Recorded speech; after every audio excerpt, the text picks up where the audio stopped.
If you've ever had someone ask you if you're tired when you actually slept great, this video is for you. Genetic dark circles are incredibly common, and no matter how well you sleep or how much you take care of yourself, your under eyes may tell a different story. And honestly, that can be really frustrating. Now, it gets even more complicated as we get older because the more the years pass, the more lines we get. The more lines we have, the more concealer creases. The more it creases, the more we reach for powders to set it, and then the crepier it looks. It's a serious struggle. So let me show you some simple fixes. Before I even touch concealer, I always start with skin prep. How you prep makes a huge difference in how your makeup looks and wears throughout the day. Today's prep is sponsored by Typology, which is a French skincare brand known for minimalist, fragrance-free formulas that work so beautifully on both sensitive and on mature skin. I'm starting off by applying a treatment mask on my client Daphne. Daphne is actually in her 70s, and yes, she looks amazing, I know, but we can all use that juicy, very plump from within effect that treatment masks give, especially around the eyes. This kit comes with your under eye mask and with silicone patches. Now, the first step is to apply the mask, which is a balmy texture, and the second step is to seal it in with the silicone patches for about 10 minutes. By sealing the treatment in with the patch, you're actually optimizing the absorption of the active ingredients, which are found in the balm. This makes a huge difference in plumping the skin and softening the look of fine lines instantly. Once that's removed, I go in with the Caffeine Eye Contour Duo, which includes the L33 serum for dark circles and bags and the L40 eye cream. This serum actually contains caffeine and niacinamide to help improve circulation, reduce the look of puffiness and darkness. With that said, we want to keep that hydration really locked in all day long. So it's important to follow it up with the L40 eye cream, which again is specifically made for dark circles and eye bags. My favorite thing about this product is that it adds hydration without feeling too greasy. This is so important for mature skin because hydrated under eyes prevent concealers from getting crepey looking, but it can't be so greasy that it breaks makeup down. Typology has done a great job because the products balance out the moisture needs, but in a way that still works under makeup. If you want to check them out, my links are in the description box below. After applying foundation, the next step is color correcting. Dark circles are usually a mix of blue, purple, or brown tones showing through very thin skin. And this is where the color wheel comes in because not everyone needs the same shade of corrector because not everyone's dark circles are the same color. And knowing what you're working with makes all of the difference in this step. On the color wheel, opposite colors cancel each other out. So blue tones are neutralized with peach or soft orange, while more purple tones are balanced out with yellow. In Daphne's case, a peach-based corrector is the best choice. It neutralizes the darkness without turning the under eye gray or ashy, which can happen if you skip this step and go straight in with concealer. Lisa J Makeup has a great analogy for this. She says that using concealer on very dark circles is like wearing sheer pantyhose over a bruise. You're still gonna see the bruise, it's just gonna look a little bit grayed out. It's the same when you apply concealer on very dark circles. What you need to do is you have to neutralize the color before brightening the color. Now, when it comes to mature skin, less is truly more, especially under the eyes. The heavier the product, the more it's gonna settle into fine lines and crease. Once the darkness is neutralized and softened, your concealer can do its job with far less product and much less creasing. Just a quick reminder before we keep going, if you are enjoying this and picking up new tips, hit that subscribe button right now. That one step from you is what allows me to keep making videos just like this. So thank you so much in advance for doing that. You have no idea how much I appreciate it. Okay, now that we've neutralized the darkness, let's go in with concealer. First, I am neutralizing the eyelid using a peach toned concealer. I don't want a ton of layers on the eyelid because that's where creasing happens the fastest. A peach concealer brightens and cancels discoloration at the exact same time. It's not gonna work as well and be as strong as using a true color corrector like we did under the eyes, but since I'm going in with eyeshadow later anyway, this works perfectly here. Now I'm applying concealer right in the under eye hollows and also in the outer corners. This placement lifts and brightens without bringing too much product too close to the fine lines. Next, I'm gonna let this concealer sit for about 1 to 2 minutes. I'm gonna let it dry down a bit before I start blending. When you let concealer set slightly, you not only get better coverage from it, but it also creases less and it blends more smoothly overall. Now I'm blending using gentle pushing and patting motions. pressing builds coverage, swiping shears out coverage. So you always want to press when you're working under the eyes. The brush that I'm using is the N19 from Nikki LaRose and BK Beauty, and it is phenomenal under the eyes. It has the perfect shape and density to pack concealer in a way that looks seamless but still soft. Now I'm going to set the eyelids using the Laura Mercier Translucent Ultra Blur Powder. I love this powder because it's made for dry skin, so it has hyaluronic acid in it. That means that it sets without looking heavy,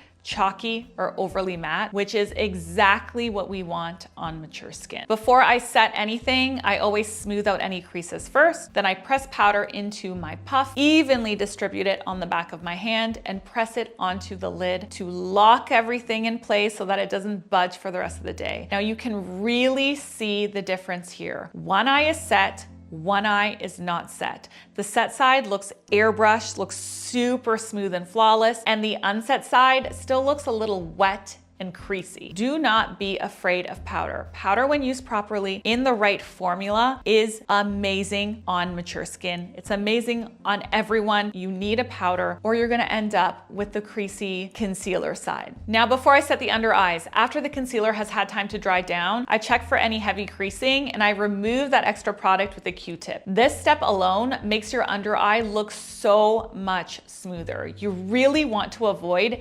excessive products at all costs under the eyes. When you've removed the excessive product, you've smoothed out all of the creasing after the concealer's dried down, you can then take that same powder on the N19 brush or on a powder puff, whatever you want, work it into the back of your hand so it's evenly distributed on your tool, and then gently press it into the concealer to set. Again, press, not sweep. That's what keeps it looking smooth and not cakey or streaky. After that, I did the rest of Daphne's makeup, but when I got to blush, I did one extra little trick that I want to share with you guys that makes a huge difference for mature under eyes. If you have any hollowness or a bit of a demarcation line under the eyes where your cheekbone and your under eyes meet, I really have that. Do you see cheekbone, under eye? There's a bit of a ledge. What you're gonna wanna do, if you have that too, is take your blush and softly melt it up into that area. It's gonna help camouflage the transition so that the under eyes look more seamless and much less hollow. I learned this trick from my friend and makeup artist Rosemary Swift. I know a lot of you have seen our videos together, and it has been such a game changer for me. It's one of those tiny details, kind of like letting the concealer dry down, that makes everything just look way better. It looks way better on camera, but it also looks way better in real life. And finally, I finished the whole face with the Urban Decay Glow Setting Spray. If you ever feel like your under eyes look a little too powdery when you're done, but you still want that crease-proof finish that you need from powder, setting spray is going to be your best friend, especially a glowy one. It takes away that dry, powdery look, it melts all of the makeup together, and it just makes the skin look fresh and alive again without messing up all the work that